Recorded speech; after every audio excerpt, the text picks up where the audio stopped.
friends, what is up and welcome back to my channel. As you can tell from the title of today's video, we are going to be talking about what I read over the last week. Now, I'm still trying to get back into reading. I think this month I've read like 5 or 6 books. I was just telling people that I usually read like 10 a month.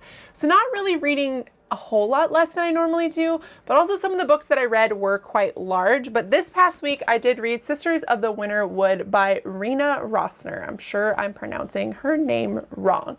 Basically, this is I want to say like Jewish retelling, because there are certain times in the book where I feel like the story may have been like a story that is passed down between Jews, like I don't want to say like a biblical story because I've obviously read the Bible, but it feels like something like a story that is passed down. But basically this follows 2 sisters, and they are Libba and Leah, and they are daughters of a bear and a swan. And I remember like hearing that was what the book was about and being very, very interested.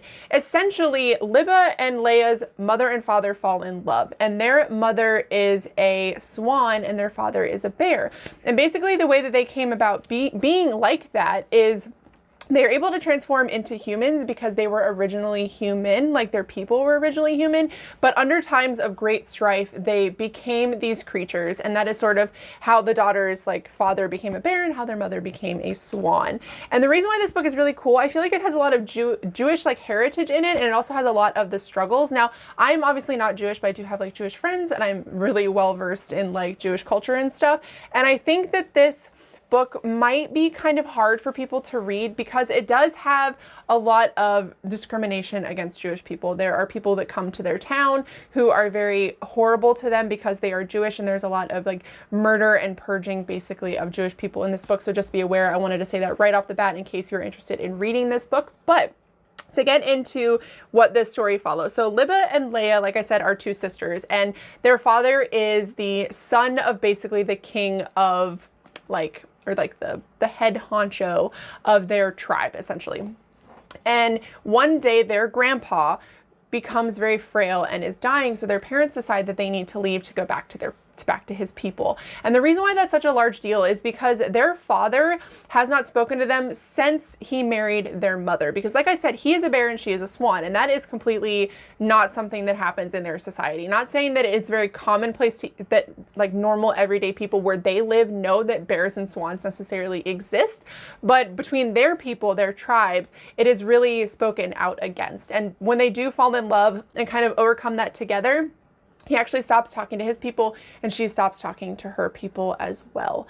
And it is really heartbreaking to read. I think this was a really, really sad story to read, but I will say watching the girls kind of grow and change and come into themselves literally, because right after their parents leave is when Libba and Leah start changing. And that is when they start becoming who they are, becoming the swan and becoming the bear. And you get to kind of journey with them throughout it. So Leah is the younger sister. She is 15. Libba is almost 18.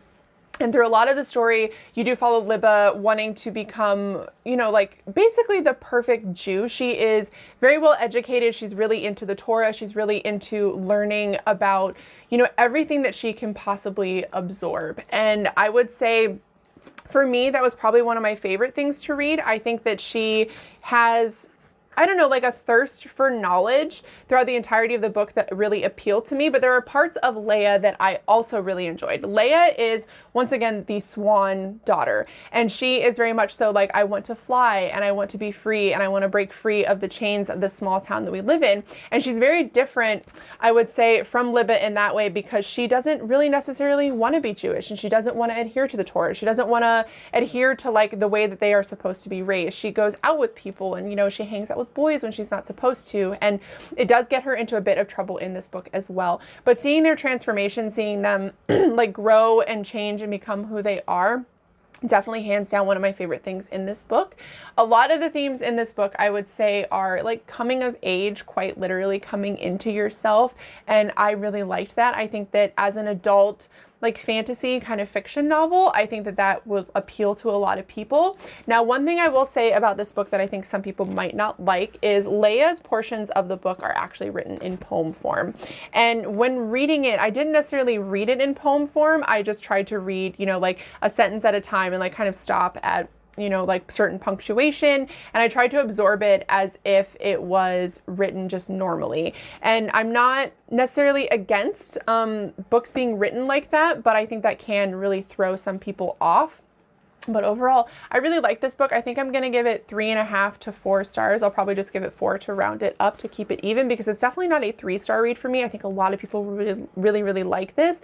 I will also say that, like, obviously when Leia's chapters are happening, they are very floral and they are very like poetic, because they are written in poem form. You guys know that's not my favorite way to, that's not my favorite type of writing, so that's why I'm going to take a point off for it.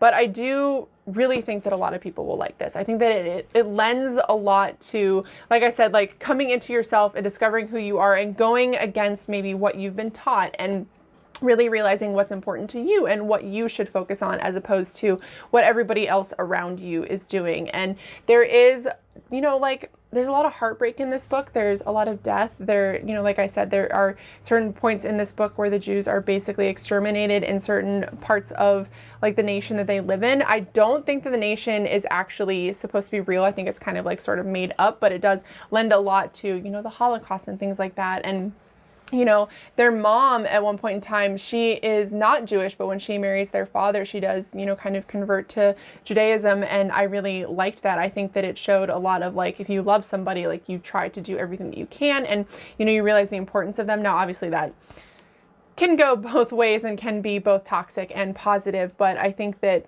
I don't know, there's just a lot of heart and soul in this book. And it does give me that like winter vibe that I was craving, which is part of the reason why I did end up picking this up. This was actually sent to me from Orbit, I think a while back.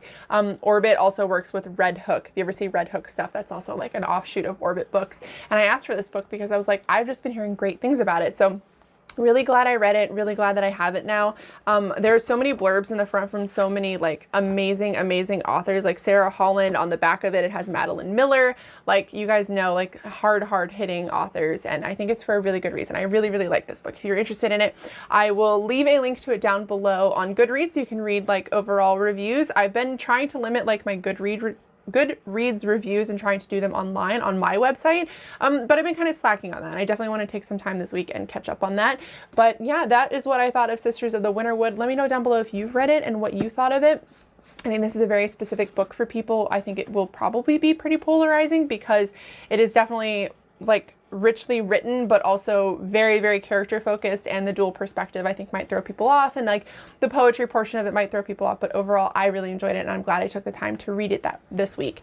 But it's going to be a short video because that is all that I read this week, and that is what I thought of it. And I don't want to give away too much of the book, because there's a lot that happens in it, but that's just the overall theme of the book and kind of what I thought of it, without giving too many spoilers. But like I said, let me know down below if you've read it and what you thought of it, or maybe if you want to pick it up now.